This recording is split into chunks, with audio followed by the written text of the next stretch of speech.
Today we're unpacking something every sales leader must master: how to build the best sales culture with the highest sales. And the cultures are everywhere, just like the cultures in families or countries or even fandoms like Trekkies. It's in our nature to form groups with shared goals, but here's the thing.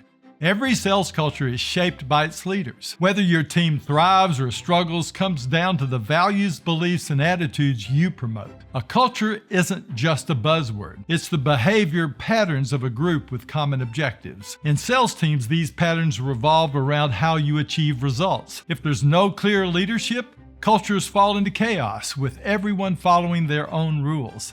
But when leaders step up to shape the culture intentionally, they create teams that are cohesive, motivated, and high-performing. The sales team's culture comes directly from its leaders, their character, their desires, and their perspective. Salespeople mirror what their leaders value. If they agree, they stay and adapt.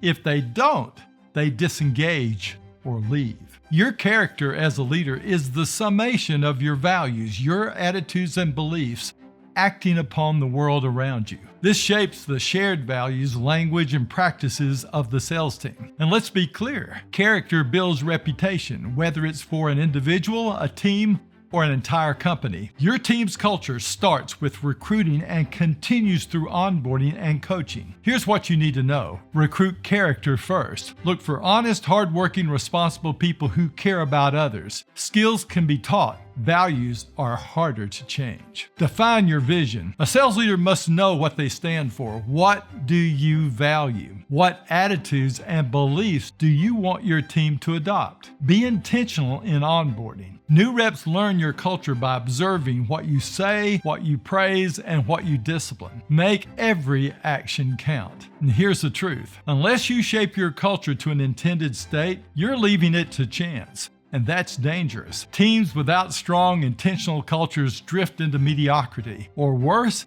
into dysfunction. So what's your vision? Describe it. What do you want your sales culture to look like? Write it down. Communicate it clearly and live it daily.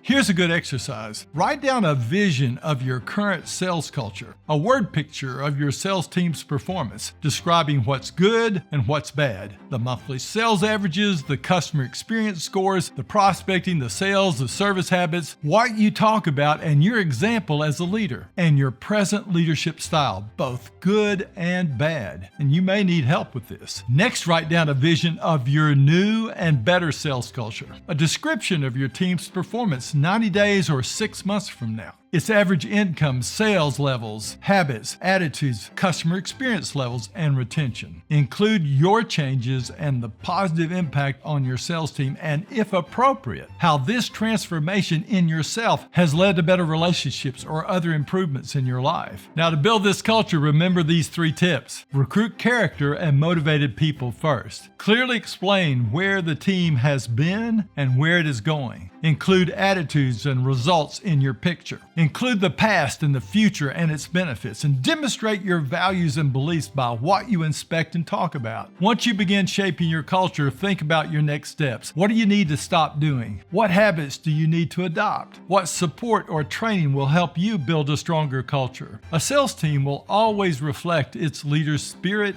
effort, and performance. It's not just about what you say. It's about what you do. Now let's talk about values. Your values determine how you treat customers, how you prioritize profit, and how you balance short-term wins with long-term relationships. If you value customers, if you value your people, focus on improving the customer's buying experience. Focus on improving the rep's experience in your sales culture. If you value profit, make sure it's balanced with a concern for relationships. If you value growth, invest in your team and set clear, noble aims. One of the toughest parts of leadership is changing your own character. But transformation happens when you're uncomfortable with where you are now and ready to create something better. Surround yourself with people whose character you admire. Learn from them. Adopt new attitudes and beliefs that reflect the culture you want to create, because what you say and what you do shapes the team. It's a direct reflection of you. Sales cultures don't build themselves. They're shaped by leaders with vision, intention, and commitment. They're shaped by the leaders' attitudes and beliefs and vision. So what kind of culture will you create? If this video gave you actionable insights, hit that like button, subscribe to the channel, and share it with your fellow leader. Let's build thriving sales cultures together. Thanks for watching, and I'll see you in the next episode.